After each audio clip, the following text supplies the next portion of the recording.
Assalamualaikum warahmatullahi wabarakatuh. Alhamdulillahilladzi hadana li hada wa ma kunna linahtadiya laula an hadanallah.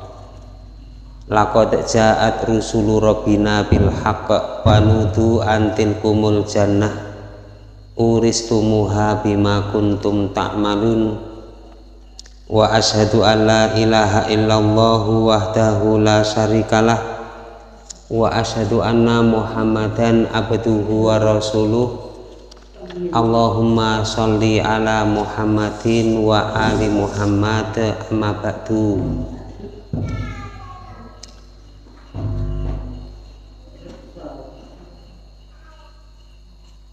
Alhamdulillah, Bapak Ibu muslimin rahimakumullah,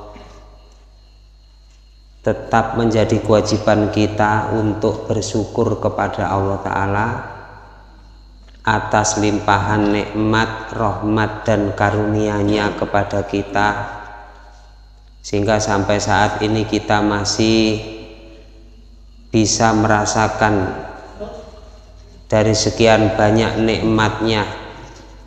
Kita bisa merasakan sehat, kita bisa merasakan kuat dan lain-lain dari nikmat secara dohir.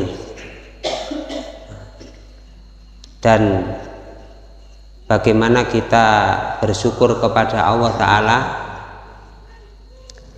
mempergunakan kenikmatan-kenikmatan tersebut untuk mendekatkan diri kita kepada Allah Ta'ala. Bersyukur kepada Allah menjadikan kenikmatan-kenikmatan, mempergunakan kesehatan, kesempatan, kekuatan dan segala nikmat yang dirasakan itu untuk mendekatkan diri kita kepada Allah, menjadikan kita ingat kepada Allah, tidak lupa, tidak lengah, tidak lalai. Dan yang lebih besar lagi adalah kita masih diberi oleh Allah iman dan Islam, sehingga kita dilonggarkan oleh Allah hati kita, dilapangkan oleh Allah Ta'ala untuk menghadiri, untuk mendatangi majelis taklim, majelis ilmu di masjid ini, untuk mempelajari Al-Quran atau hadis-hadis Nabi Shallallahu Alaihi Wasallam, agar kita ini mengenal Islam yang sebenarnya, agar kita itu paham dan mengerti Islam yang sesungguhnya dengan melalui sumbernya, yaitu Al-Quran dan hadis Nabi Shallallahu Alaihi Wasallam. Nah, sehingga dengan datangnya ilmu kepada kita dari Al-Quran ataupun hadis Nabi Shallallahu Alaihi Wasallam, kita berusaha untuk merubah diri kita, merubah cara pandang kita, merubah cara berpikir kita, cara bersikap kita, mengikuti apa yang dibacakan oleh Allah di dalam Al-Quran, mengikuti tuntunan yang disampaikan, yang diajarkan oleh Rasulullah Shallallahu Alaihi Wasallam. Allah Subhanahu Wa Ta'ala menurunkan Al-Quran, Rasulullah Shallallahu Alaihi Wasallam membacakan Al-Quran kepada para sahabat. Kemudian para sahabat menyampaikannya kepada orang-orang di zamannya, dan seterusnya, sampailah berita Islam itu kepada kita dari Al-Quran atau hadis-hadis Nabi Shallallahu Alaihi Wasallam. Nah, tujuannya apa? Al-Quran kita baca, tujuannya apa? Al-Quran kita pelajari. Allah sendiri sudah menerangkan di dalam Al-Quran, kadzalika yubayyinullahu ayatihi linnas la'allahum yatakun. Tujuannya adalah supaya manusia itu bertakwa. Jadi Al-Quran dibacakan, hadis-hadis Nabi Shallallahu Alaihi Wasallam disampaikan kepada kita, tujuannya agar kita itu menjadi orang yang bertakwa, artinya menjadi orang yang beriman dan siap untuk mentaati perintah-perintah dan larangan-larangan yang datang dari Allah dan Rasul-Nya.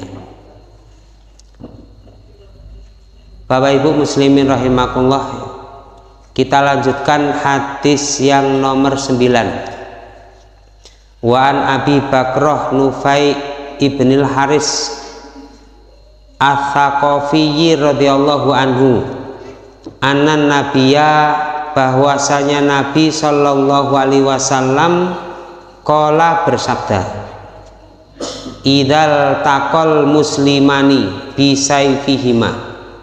bisayfaihima, apabila dua orang Islam itu bertemu membawa pedang keduanya. Jadi dua orang Islam masing-masing membawa pedang, kemudian bertemu saling berhadapan dan saling ingin membunuh antara yang satu dengan yang lain. Kalau itu terjadi sesama orang Islam, maka Rasulullah SAW mengatakan fal qatilu wal maktul finnar, maka orang yang membunuh dan orang yang dibunuh sama-sama berada di neraka, sama-sama masuk neraka, walaupun orang Islam,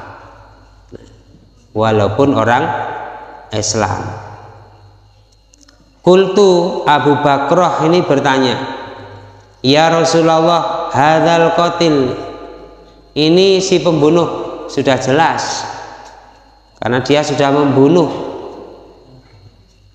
sudah jelas kalau dia itu masuk ke dalam neraka. Fama balul maktul, lalu bagaimana keadaan orang yang dibunuh itu? Kan dia sudah mati. Yang membunuh dia masuk neraka, lah yang dibunuh kok masuk neraka, itu bagaimana? Ya Rasulullah, qala, Rasulullah menjawab, innahu kana harisan ala qatli sahibihi. Nah, dia itu sangat ingin untuk membunuh sahabatnya. Jadi dia itu sangat ingin untuk pembunuhan terhadap sahabatnya tadi itu. Hadis ini sahih ya.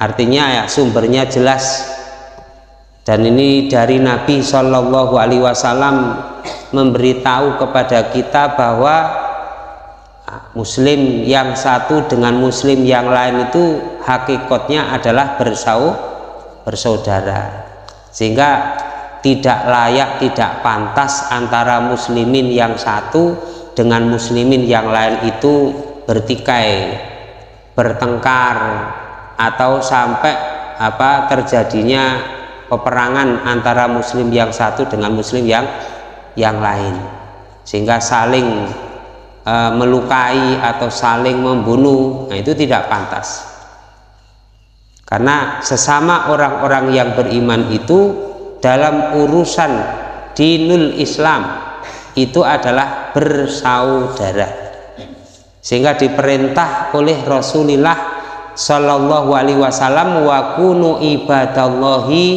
ikhwana, jadilah kalian hamba Allah yang bersaudara.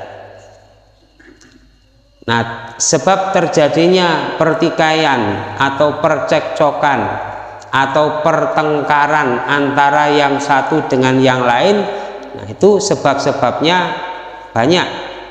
Bisa karena harta kekayaan, bisa karena kelompok ya, karena asobiah, bisa fanatik karena golongan, bisa karena sebab-sebab yang lain dari urusan dunia atau kehormatan.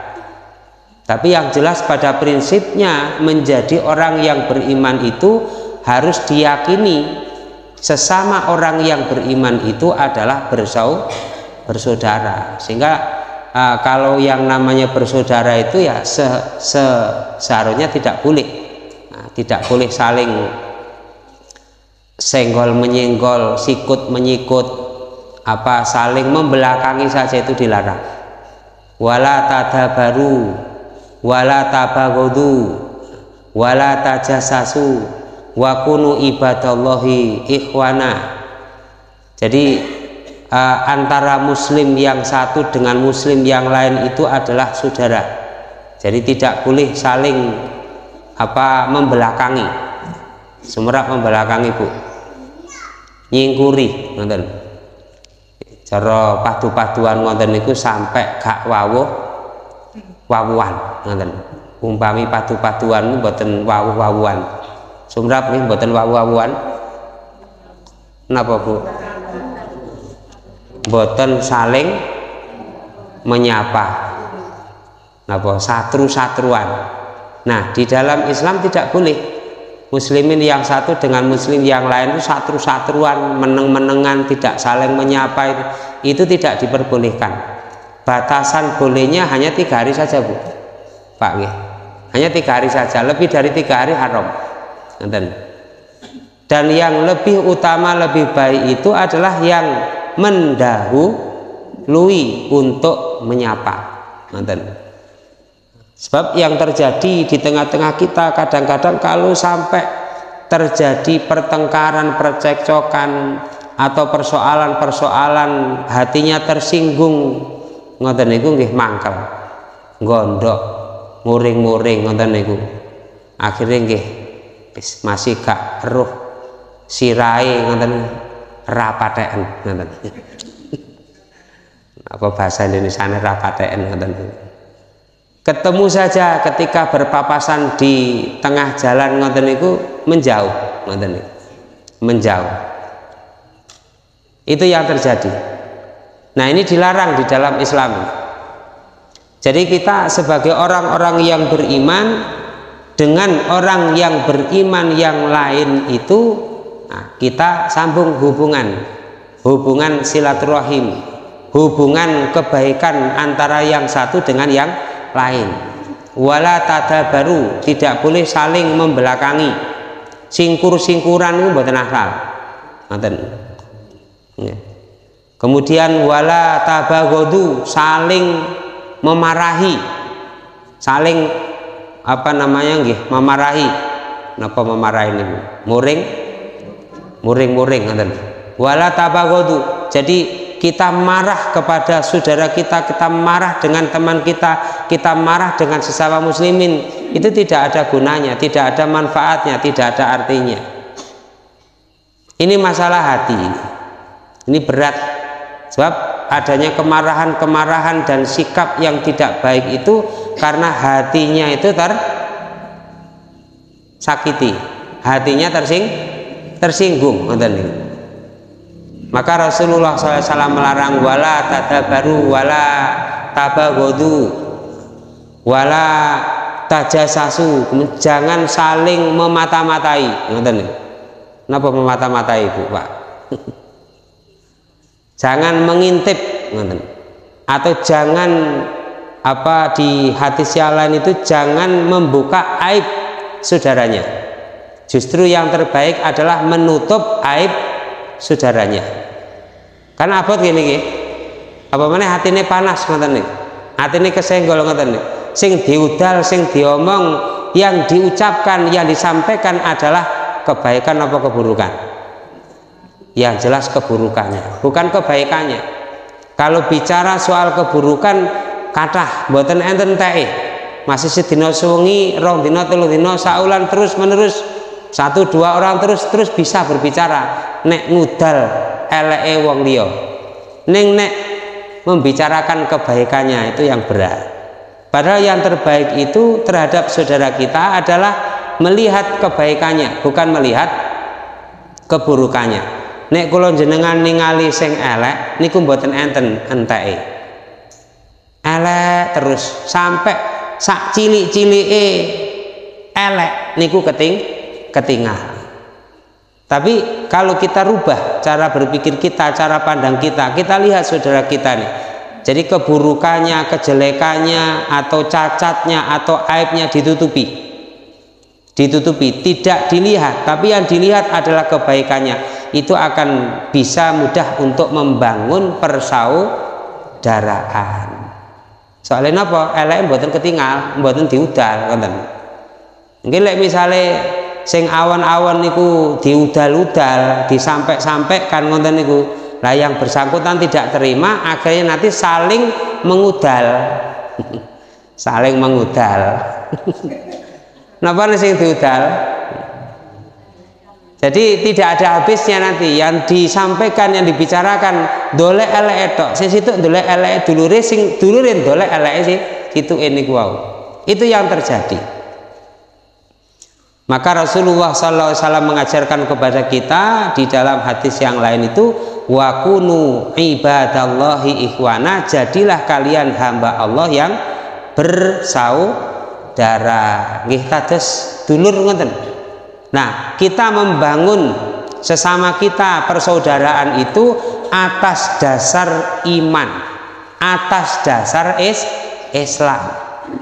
Nah, kalau kita membangun persaudaraan itu atas dasar iman dan Islam, maka tidak hanya berkumpul waktu di dunia, tapi di akhirat pun juga bisa berkumpul bersama, dimasukkan oleh Allah ke dalam surga. Itu kalau persaudaraannya dibangun dengan ikatan iman, dibangun dengan ikatan Islam. Al-akhillau yauma idzin ba'duhum bi ba'din aduwun illal muttaqin. Jadi persaudaraan nanti pada hari kiamat bagi orang-orang yang tidak beriman, orang-orang kafir itu nanti antara yang satu dengan yang lain itu nanti jadi musuh, nanti saling memusuhi nanti di akhirat sana, padu-paduan sesama orang-orang yang tidak beriman. Waktu mereka di dunianya itu senasab ya, seperjuangan atau mereka kenal, nanti di akhirat itu padu-paduan menjadi musuh. Lah yang menjadi saudara dan bisa saling memberikan bantuan dan pertolongan itu adalah orang-orang yang bertakwa kepada Allah. Al-akhillau yauma idzin ba'duhum bi ba'din atuwun illal muttaqin, kecuali orang-orang yang bertakwa kepada Allah itu nanti bisa saling memberikan bantuan, bisa saling memberikan pertolongan atau syafaat. Syaratnya beriman, ngoten. Tapi kalau tidak ada iman, tidak bisa memberikan manfaat antara yang satu dengan yang lainnya. Bapak Ibu muslimin rahimakumullah. Kemudian di dalam hadis tadi dikatakan oleh Nabi sallallahu alaihi wasallam, kalau sampai terjadi dua orang Islam itu membawa pedang. Pedang ini hanya sebutan di sini karena memang waktu itu yang biasa dipakai untuk melukai, untuk mencederai atau untuk membunuh itu adalah pedang. Maka pedang ini bisa diganti dengan pistol, dengan pistol, kemudian dengan bom atau dengan alat-alat yang bisa membunuh. Nah itu saif. Nah, mana asalnya pedang. Jadi kalau dua orang Islam membawa sesuatu yang membahayakan sampai terjadilah pertikaian dan pembunuhan, maka dua-duanya kata Nabi SAW finnari, berada di dalam neraka.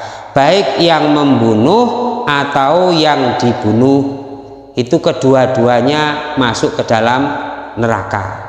Nanti di dalam riwayat yang lain itu diterangkan ada dua orang, yang satu membunuh, yang satu dibunuh, dua-duanya masuk surga. Kok sakit? Kalau di sini dua-duanya masuk neraka. yang dua-duanya masuk surga itu, yang membunuh ini, yang dibunuh ini adalah orang Islam di medan perang. Dibunuh oleh orang kafir.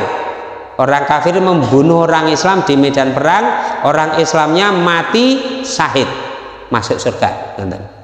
Lah orang kafir ini di akhir kehidupannya bertobat kepada Allah Subhanahu wa taala, masuk Islam, kemudian ikut berjihad dan terbunuh, akhirnya juga masuk surga. Dua-duanya masuk surga. Kalau di dalam hadis ini dua-duanya masuk neraka walaupun orang Islam, yaitu yang membunuh dan yang dibunuh. Nah, sehingga ketika Abu Bakrah sahabat Nabi ini bertanya kepada Rasulullah Shallallahu Alaihi Wasallam, ya Rasulullah, hadal qatil fama balul maktul. Ini kalau pembunuhnya sudah jelas ya Rasulullah, ini pembunuhnya jelas, lalu bagaimana keadaan orang yang dibunuh itu? Dia akan dibunuh, apa dia juga masuk neraka? Iya, dia masuk ke dalam neraka. Kenapa? Innahu kana harison ala qatli sahibihi, karena dia sebenarnya juga bermaksud untuk membunuh, cuman kedisian, kalah disik ngoten mawon. Umpami mboten kalah disik ngoten nggih, mateni disiki wis padha siap mateni, sama-sama membawa pedang, sama-sama membawa senjata, sama-sama siap untuk membunuh. Jadi masing-masing juga mempunyai niat yang sama, walaupun belum keturutan, tapi kalau niatannya itu sudah tidak baik, niatannya itu sudah jelek dan sudah dikerjakan ning niku wau kalah dhisik nih, tetap kata Nabi Shallallahu Alaihi Wasallam itu al-qatil wal maktul finnari, kedua-duanya berada di dalam neraka jahanam. Nah, ini kaitannya dengan babun niat, wa ihdori niat, babul ikhlas, wa ihdori dan menghadirkan ikhlas ke dalam hati itu. Ini tujuannya hadis ini kita baca adalah agar kita ini berhati-hati, jangan sampai kita itu mempunyai niat-niat, maksud-maksud yang tersembunyi di dalam hati, yaitu maksud yang jelek atau niat-niat yang tidak baik. Niat-niat yang tidak baik termasuk niat untuk melakukan perbuatan-perbuatan kemaksiatan atau melakukan dosa-dosa. Itu supaya kita berhati-hati, jangan sampai kita mempunyai niat-niat yang tidak baik. Kalau muncul di dalam hati kita niat-niat yang tidak baik, segera kita minta ampun kepada Allah Subhanahu wa ta'ala. Duwe hati kok elek tenan ini, punya hati kok sangat jelek ini. Jadi kita perlu muhasabah terhadap diri kita masing-masing ini. Bagaimana hati kita itu kita hiasi dengan ilmu, kita hiasi dengan iman, kita hiasi dengan amal-amal soleh, sehingga perkara-perkara yang menyebabkan akibat tidak baik, akibat yang buruk, yaitu azabnya Allah Ta'ala, nah itu supaya kita berhati-hati. Jadi innahu kana harison ala qatli sahibihi, orang yang dibunuh tadi ya masuk ke dalam neraka karena dia juga punya niat. Niatannya apa? Niat ingin membunuh. Nah, kalau misalnya sudah melakukan perbuatan dosa besar seperti membunuh atau dosa-dosa yang lain, lalu dia menyadari, kemudian bertobat kepada Allah Subhanahu wa ta'ala, menyesali perbuatan dosa-dosa yang telah diperbuatnya karena merugikan, apakah Allah Subhanahu wa ta'ala itu akan menerima dan membuka pintu tobat untuknya? Maka Allah Ta'ala itu innahu kana ghaffara, innahu kana ghafurur rahim. Allah itu maha pengampun, Allah itu maha memberikan maaf kepada hambanya yang mau bertobat. Jadi sebesar apapun dosa yang kita kerjakan, ya, sebanyak apapun perbuatan maksiat, dosa, kemungkaran yang kita kerjakan, kalau kita benar di dalam menyesalinya, di dalam bertobat kepada Allah Ta'ala, maka kita akan dapati Allah Ta'ala itu maha pengampun. Jadi tidak perlu bagi kita untuk berputus asa dari rahmatnya Allah Subhanahu wa Ta'ala. Bapak Ibu muslimin rahimakumullah. Jadi dalam hadis ini merupakan peringatan dan ancaman.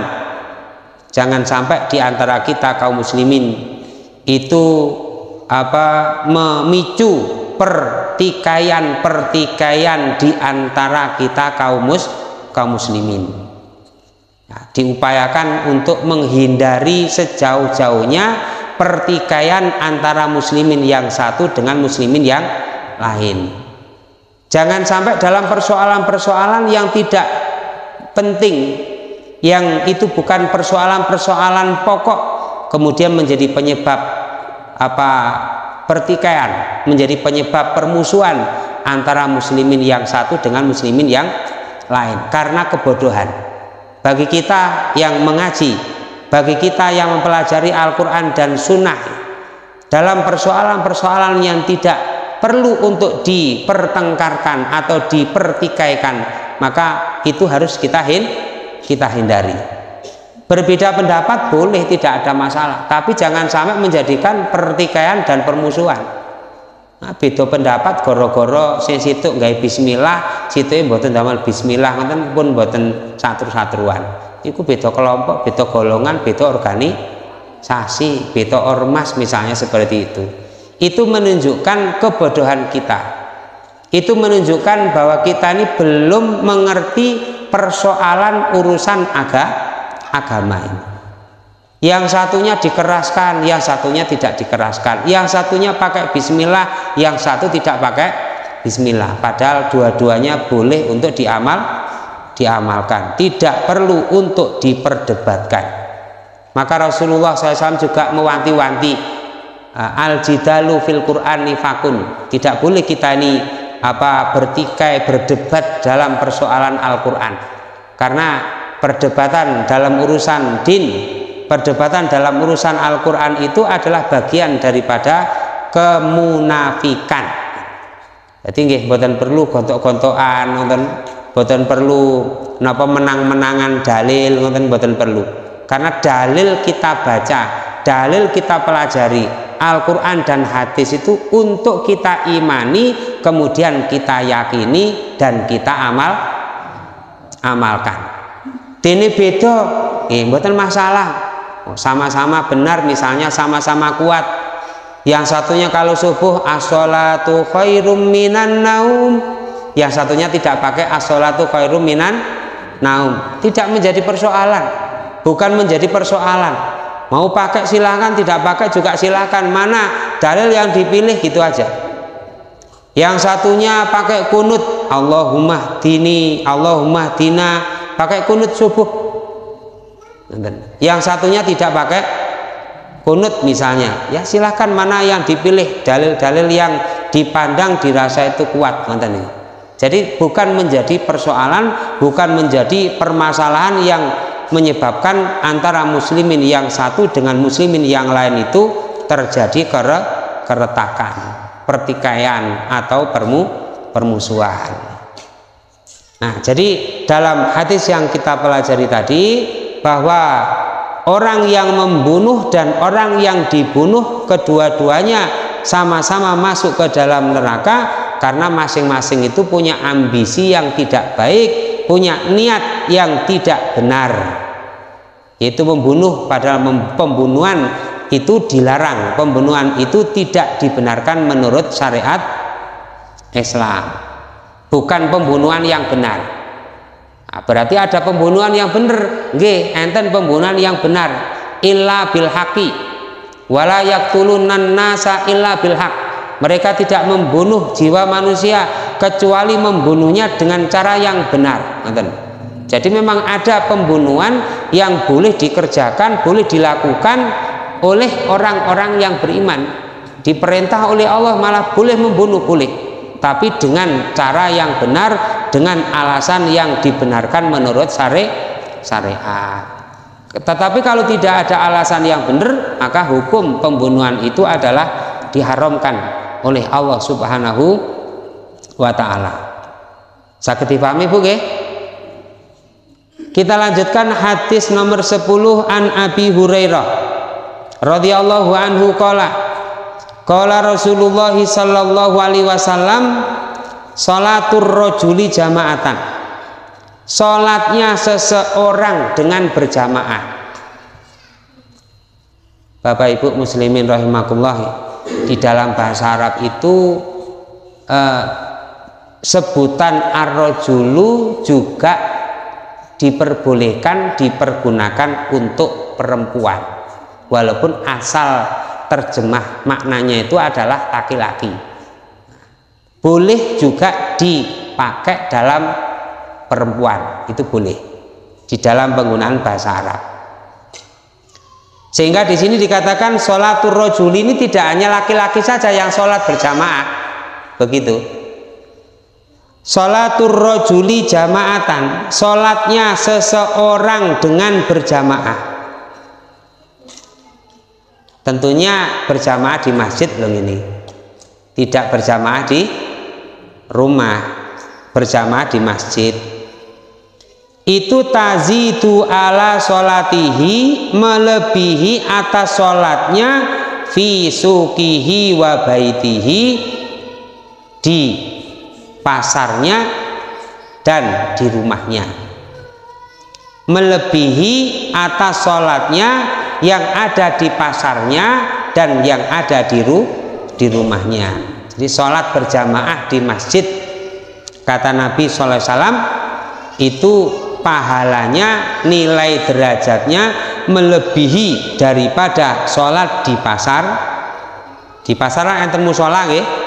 Di pasar ada masjid, ada tempat sholat. Kemudian di rumah juga ada tempat sholat. Nah, kalau kita sholat di pasar, di situ ada masjid mushola yang ada di pasar. Kemudian di rumah kita ada musholanya, tempat sholatnya. Lalu kita sholat berjamaah di masjid. Masjid seperti ini juga namanya masjid ini. Maka sholat berjamaah di masjid itu melebihi pahalanya, lebih banyak pahalanya. Bid'an wa isrina darajatan, 20 sekian tingkat kebaikan, 20 sekian derajat. Di dalam hadis yang lain 25 derajat atau 27 derajat. Nek terus tenggene lagu niku napa? 17 derajat, ngoten. Wadzalika, dan hal itu yang demikian itu, jadi pahalanya itu 20 sekian derajat kebaikan itu akan didapat kalau sholatnya berjamaah di masjid. Itu akan didapatkan kalau anna ahadahum, salah satu di antara mereka, idza tawaddo'a fa ahsanal wudu'a, berwudu di rumah kemudian membaguskan wudunya. Wudunya tenggriya lho nggih. Wudunya di rumah kemudian dibaguskan wudunya. Lafal fa ahsanal wudu niki peringatan untuk kita, walaupun kita setiap hari, setiap waktu sholat kita berwudu, cuman kita perlu untuk membaguskan wudu kita. Mana-mana di antara wudhu kita yang kurang baik, kurang bagus, kita baguskan. Summa atal masjidah, kemudian dia datang ke masjid. Jadi wudhunya di rumah, kemudian datang ke masjid. La yazidu illa sholah, la yazidu la yuridu illa sholah. Dia tidak bermaksud pergi ke masjid kecuali karena sholat, karena sudah ada panggilan sholat. Dia wudhu di rumah, membaguskan wudhunya, kemudian datang ke masjid untuk sholat. Layan hazuhu illa sholat, tidak mengeluarkan dia dari rumah kecuali karena sholat. Ya, dia keluar dari rumahnya menuju masjid memang tujuannya untuk sholat, maka lam yahtu khutwatan, dia tidak melangkah dengan satu langkahan. Setiap kali melangkah dari langkahan kaki kanan dan kirinya, illa rufi'alahu biha darajatun, melainkan ditinggikan untuknya dengan sebab langkahan kaki itu 1 derajat. Jadi langkahan kaki menuju masjid itu meninggikan derajat kebaikan yang diberikan oleh Allah Subhanahu wa ta'ala, diganjar. Maksudnya ngonten iki kula jenengan medal saking griya niku saben-saben langkai kaki kula jenengan niku asal ganjaran. Ingin kantun ngitung nggih. Sing paling kathah ganjarane sing paling wadoh ngoten niku. Sing paling adoh niku nek melampah lho nggih. Nek melampah. Wa hutta anhu biha khati'atun, dan dihapuskan untuknya biha dengan sebab langkahan kaki itu khati'atun 1 kesalahan. Jadi kesalahannya itu dihapus oleh Allah Subhanahu wa ta'ala karena dia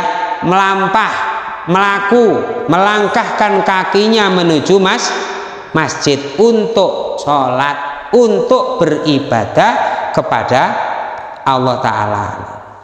Nah, maka dari hadis ini kita dapatkan penjelasan keutamaannya kalau kita melangkahkan kaki kita menuju masjid, itu akan mendapatkan keutamaan, diampuni kesalahan, dihapuskan kesalahan yang pernah kita kerjakan, dalam tanda kutip menurut para ulama dosa-dosa kecil, dosa-dosa kecil, bukan dosa-dosa besar. Kalau dosa-dosa besar itu akan terhapus dengan taubatan nasuha, dengan taubatan nasuha.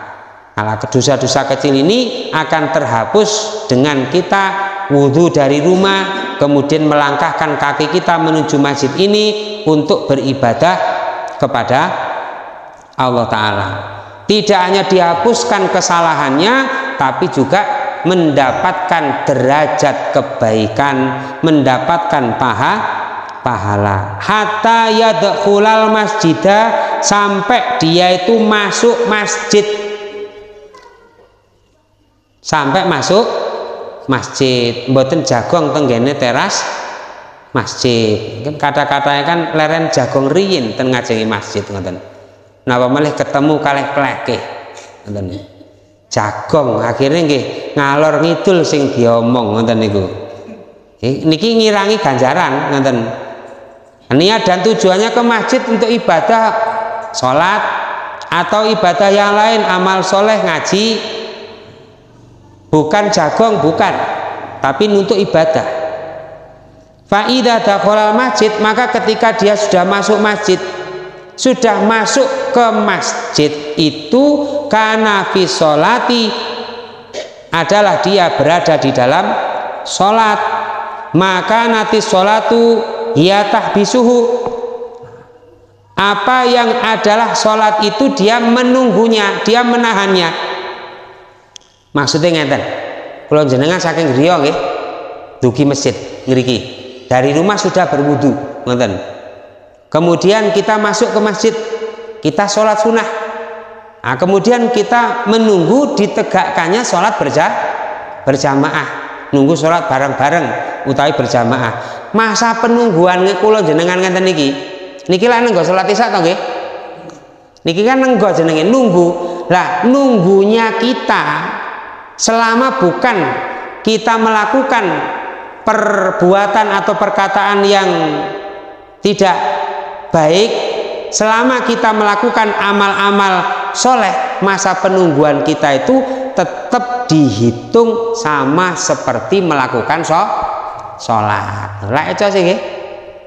Jadi kita duduk-duduk, kita mendengarkan ngaji, kita menunggu sholat isya berjamaah, ini terhitung sholat, mendapatkan ganjaran nilai sholat ini. Ini keutamaan kita menghadiri masjid, kita mendatangi masjid. Ini di ayat karena panggilan dari Allah Subhanahu wa taala ini. Nah, ini harus ada niat, ngoten. Nek mboten enten niat nggih mboten asal ganjaran. Aku jenengan saking griya bidhateng mriki mesine kudu enten niat to nggih. Nah, kalau tidak ada niat ya tidak mendapatkan keutamaan. Tetapi kalau kita ada niat, niat kita apa? Sebagaimana yang diterangkan di dalam hadis ini, niat kita datang ke masjid adalah untuk beribadah kepada Allah. Kita sudah berwudu, kita sudah bersuci, kemudian kita menunggu ditegakkannya sholat berjamaah, maka keutamaannya kita mendapatkan nilai sholat, tetap mendapatkan seperti orang yang sedang mengerjakan sholat. Kana fi sholah maka nanti sholatu hiya tahbisuhu. Jadi selama dia itu menunggunya, dia tetap terhitung mendapatkan ganjaran sama seperti orang yang sholat. Mulane enten pengajian-pengajian menunggu sholat isya berjamaah, ngoten niku, enten kegiatan-kegiatan ngoten niku kula jenengan kedah seneng. Jadi harus semangat ngoten. Ini jadwale napa manten maghrib sampai isya sholat berjamaah ngoten. Ada pengajian-pengajian. Nah, masa penungguan kita niatkan karena Allah dan kita niatkan untuk mencari apa yang disebutkan oleh hadis ini, yaitu mendapatkan pahala seperti orang yang sedang mengerjakan sholat. Yang kedua, wal malaikatu yusholluna ala ahadikum, para malaikat itu mendoakan kepada salah satu di antara kalian, madama fi majlisihi, selama berada di tempat duduknya. Atasnya kalau jenengan selagi masih berada di tempat duduk ngeten niki, mboten pindah-pindah lho nggih, mboten medal-medal. Selama kita berada di majelis ini, para malaikat itu mendoakan. Para malaikat mendoakan. Yaquluna, mereka berdoa, Allahummarhamhu, ya Allah rahmatilah dia. Jadi kita yang hadir ini secara tidak langsung itu didoakan oleh para malaikat. Nah niki kita yakin, mboten yakin mboten asal keutamaan ngoten. Ini harus kita bangun keyakinan. Kita datang ke masjid, kita datang thalabul ilmi, kita datang ini adalah amal soleh, kita akan mendapatkan keutamaan didoakan oleh para malaikat. Yaitu yang pertama, Allahummarhamhu, ya Allah belas kasihanilah dia. Allahumma gfirlahu, ya Allah ampunilah dia ya Allah. Allahumma tub alaihi, ya Allah berilah tobat, terimalah tobat atas dia ya Allah. Malam yu'di fihi, selama tidak terganggu fihi padanya. Artinya tidak menjadikan sebab majelis kita ini tidak mendapatkan nilai kebaikan. Apa itu diantaranya? Nggih jagong karepe dhewe. Wancine ngaos nggih ngobrol karepe dhewe ten mburi, ngoten. Bisak-bisik, bincang-bincang ngoten niku. Nah, itu bisa menyebabkan tidak mendapatkan nilai keutamaan didoakan oleh para malaikat. Ah, mulane wancine ngaos ngoten niku nggih, isma'u wa ati'u wa ansitu la'allakum turhamun. Didengarkan, diperhatikan, kemudian ada perintah larangan ditaati. La'allakum turhamun, itulah yang menyebabkan mendapatkan rahmat dari Allah Ta'ala ini. Malam yuhdis fihi, selama tidak bercakap-cakap.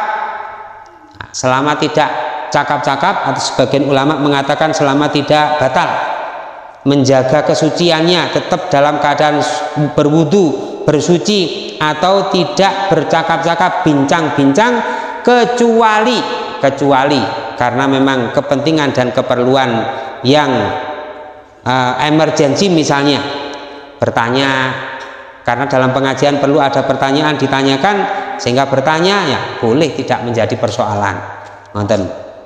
Nah, jadi dalam hadis ini perlu bagi kita untuk menetapkan niat kita pergi ke masjid ini niatannya apa?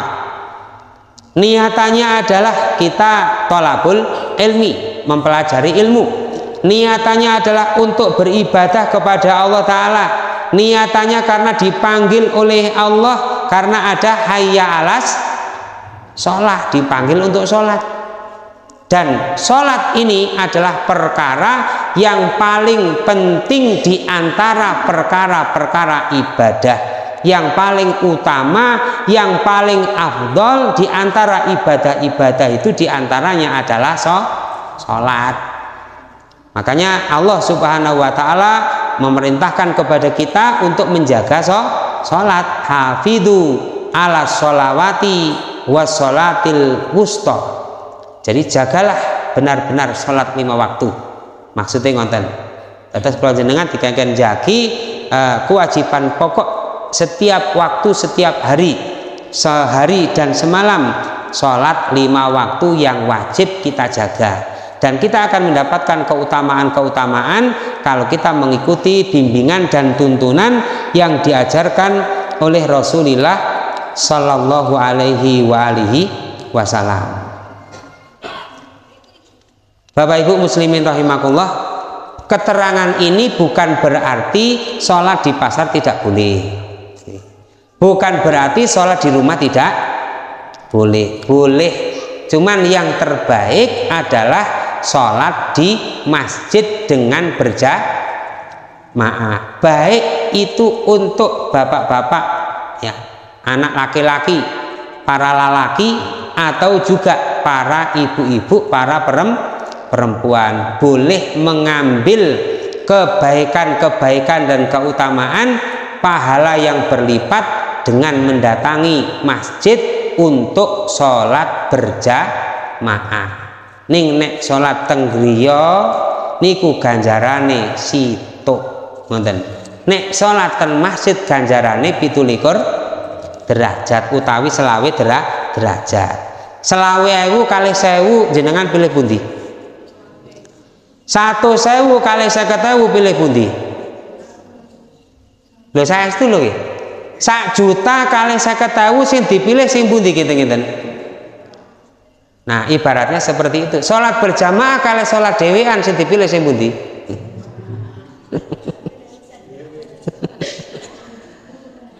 Kalau tidak ada udzur, tidak ada alasan seperti hujan, ngoten nggih, seperti bepergian atau karena pekerjaan yang tidak bisa ditunda, maka diupayakan untuk mendatangi masjid.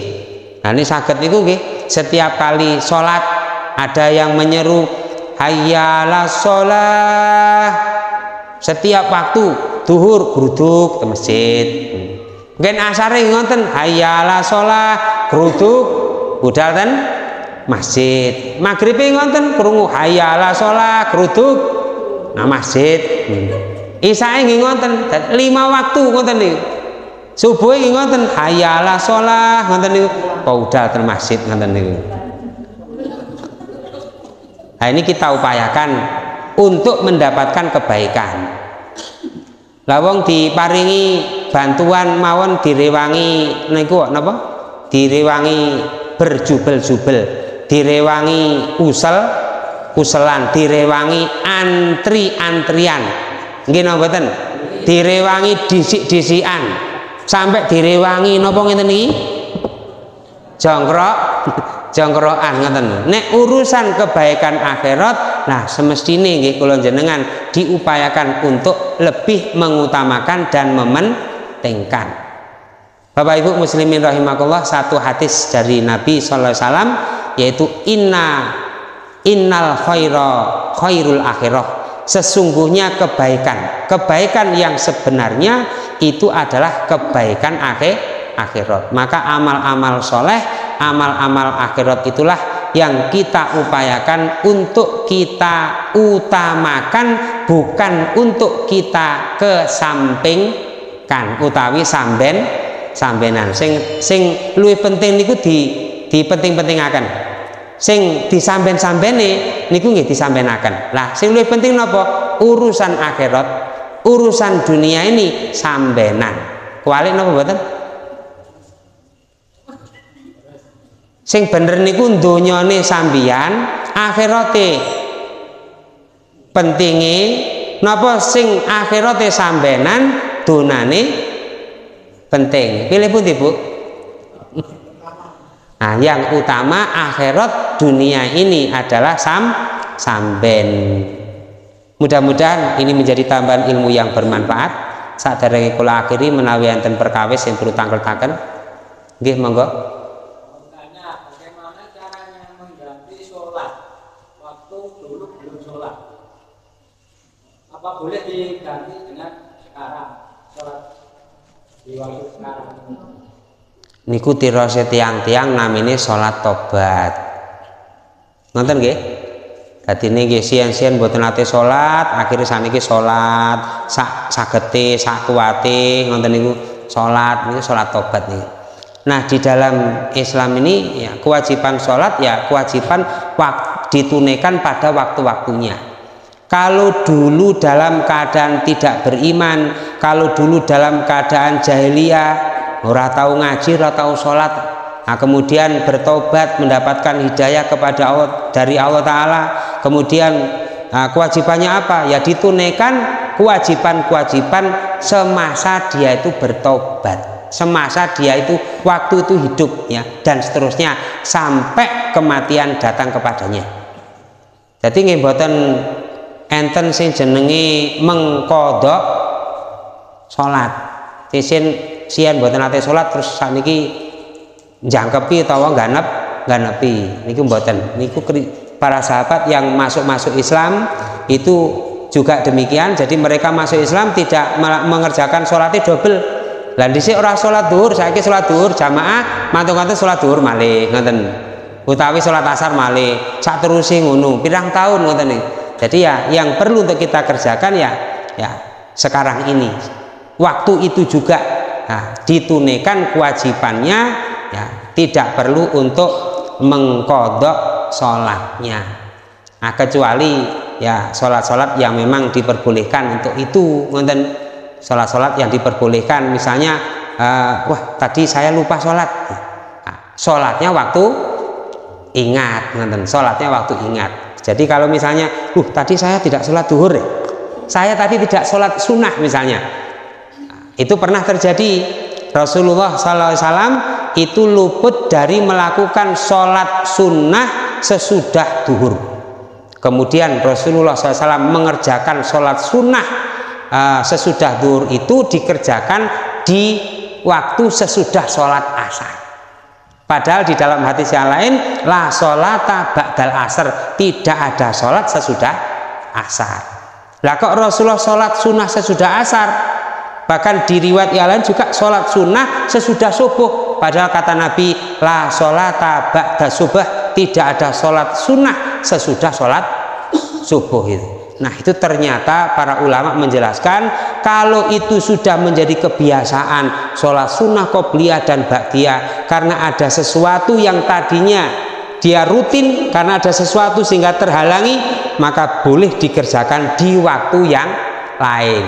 Cuman tidak menjadi kebiasaan dan tidak menjadi rutinitas. Mudeng napa mboten Bu? Pak, jenengan biasa sholat sunnah rakaatayil fajri, sumerep rakaatayil fajri, rakaatayil fajri khairum minad dunya wa ma fiha. Kalau kulun jenengan sholat 2 rakaat fajar itu sebelum sholat subuh, kita lakukan sholat sunnah sesudah azan, sholat sunnah 2 rakaat rutin kita kerjakan.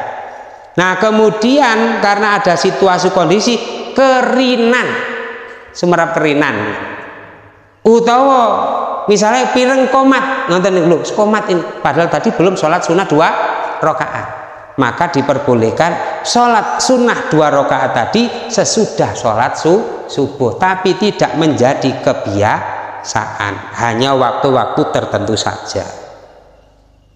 Nonton nggih? Jelas nggih? Enten malih monggo. Nggih.